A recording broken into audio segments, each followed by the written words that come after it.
So, Tim, with our last meeting, we had this impact date or the change date would be happening on March 27th. Are we still looking at that date? So all the dates right now, we're still waiting for a risk review to be completed. So we actually should have a decision later on today, shortly after this call, if the risk stuff is getting done and we're still able to stick to our timeline. So currently, if we're able to stick to our timeline, yes, 327 will be the first date that the code is going to be released to a small group of users. We have about 250 users that it will be released for. Okay. And is that the code what itself, we're considering? And just some background, with the code itself, if everything goes on time, the code itself is going to go into production on March 12th. So it's going to give us between March 12th and March 27th to do some additional testing and production before any users exposed to the code. Okay. Sorry, Andrew, go ahead. What was your question? And then, so once that code becomes available, what I'm sharing on the screen now was a previous rollout approach discussed. So wave one being the controlled rollout starting on or around March 27th through April 17th for 250 users. Is that still the right timing if risk approval, as you mentioned just a minute ago, comes in? Is that what we were looking at Correct. doing still? Yep. Okay. Yep, correct. And then from dates on there, everything, okay. your dates on there are correct. Yeah, 5/8. Yeah, so we're gonna have a release on 5/8, 5/15, 5/22. Yeah, so pretty much we're gonna start with 250 users, and then May 8th we would do about 1,000 users, and May 15th would be a big bang with most of the mobile users, and then May 22nd would be the remainder. It's kind of any stragglers or any company IDs or users that don't log into mobile often, because our numbers are based on users that have logged in their mobile devices within the last 13 months. So that last wave will get anybody that's logged in there and greater than 13 months. And if anybody has signed up, per se, for mobile, starting all the way back around the March 12th-ish timeframe, will they automatically be put into the new code so we don't have to try to put them in wave 4, or will there be some time frame in there around the 27th of March that we would have to go back and grab that data file for those customers? So at some point as we're running out these waves, will new users go into using the new code? They will go in wave. All new users will go in wave 4. So we're going to work with the data team to pick up any stragglers, any new users, and then migrate them with wave 4.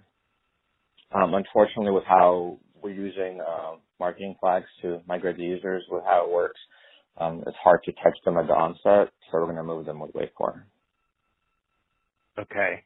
And has there been any scripting or anything done for customers who call about mobile during the migrations here that they'll be told you'll be using it currently with this information, but around May 22nd it will change and here's the information? Have we done that as part of the communication? No, we haven't. No, that's a good item for us to do. For just as a to-do list. For now, we just started drafting the initial communication, and after that, I think we're going to branch off and do more specific comms after that. Okay. How about any questions around that rollout approach from the timeline as I'm sharing it on the screen, and as good as hoping that the risk approval comes in and we'll be able to keep these dates? Any questions from anyone? Hi, this is Khushbu. I have a question, and that may be a moot question later after the risk approval comes up, but I still wanted to bring it up. So last week, when I was planning to have go-to-market presentation, there have been certain discussions around whether to follow go-to-market pilot approval presentation dates or only launch, since we are not official pilot. We are control rollout. So since there is no process, and this question has come up to the team, go-to-market team, quite often, risk team or risk partners are looking at it to form a process around this. So I don't have an answer yet, but if we are asked to go for go-to-market pilot approval date, then that date is not available before March 8th. And since we couldn't go before receiving the risk approvals, until we have go-to-market pilot approval, we cannot send out the communications. We were planning to send out the communications a month before, which is Feb 27th, and we cannot appear for go-to-market pilot presentation until March 8th. Would that be okay to send 2 weeks in advance communications for this type of change, redesign type of change? Yeah, and I don't know, Tim and Sherry, have you gotten that far in the conversation to know how far in advance we were planning on sending communications? I don't think 2 weeks is horrible because we want customers to know and remember. So 2 weeks is probably about right. But Tim, Sherry, have you talked about that, or what's your comment? We hadn't directly, but I think 2 weeks for the BankerCom I think that's going to be okay. Tim, what do you think? And I think Kush was asking from the overall project perspective because she's been on the calls with us to plan the comms. So I think we're just kind of, her question is, and Kush, correct me if I'm wrong, but I think you're just asking to make sure that's just okay with the overall group that's in the project. For me personally, I think 2 weeks is totally fine because, as you mentioned, MJ, there's a lot of comms coming out, especially with what's been happening recently. If we get things out too soon to our internal and external partners, they'll just forget about it. Yeah. Okay. So we'll need to build in that kind of go, no-go messaging and make sure that we hear from the right people that everything's good, and then we would be able to drop the BankerCom, and then a little bit later we'd be able to drop the customer comms on the schedule. So Tim and Sherry, when you start working through those comm dates and all of that, if you just want to make sure that timing is in there for the go, no-go decision also, please. We will do that.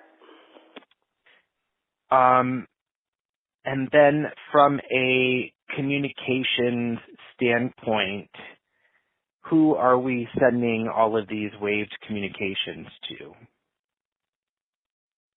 Have we gotten that far with data and discussion? I mean, you're providing a data file for the first. Go ahead. Yep, this is Christy. So for the for the wave one, for the first one, we're going to send out an email to the 6-month active mobile users and the service update to everybody that's in wave one. Okay. And then, do you have that breakout for wave 2, 3, and 4 also? I mean, obviously we won't know 4 probably, but 2 and 3, do you have that criteria as well? Yeah. Wave 2 will be 6-month active, mobile active will get the email, and then all will get the service update. And for wave 3, it will be 13-month active users will get the email instead of 6 months. We'll look at the 13 months. And that will most likely be for wave 4 as well. And they will get an email? Yep, you got it. And then everybody will get, within that wave, will get the service update. We won't have a activity criteria for a service update. Yep. Okay, great. I just wanted to clarify that too. So everyone that will get the service update message when they're included in the wave, in addition to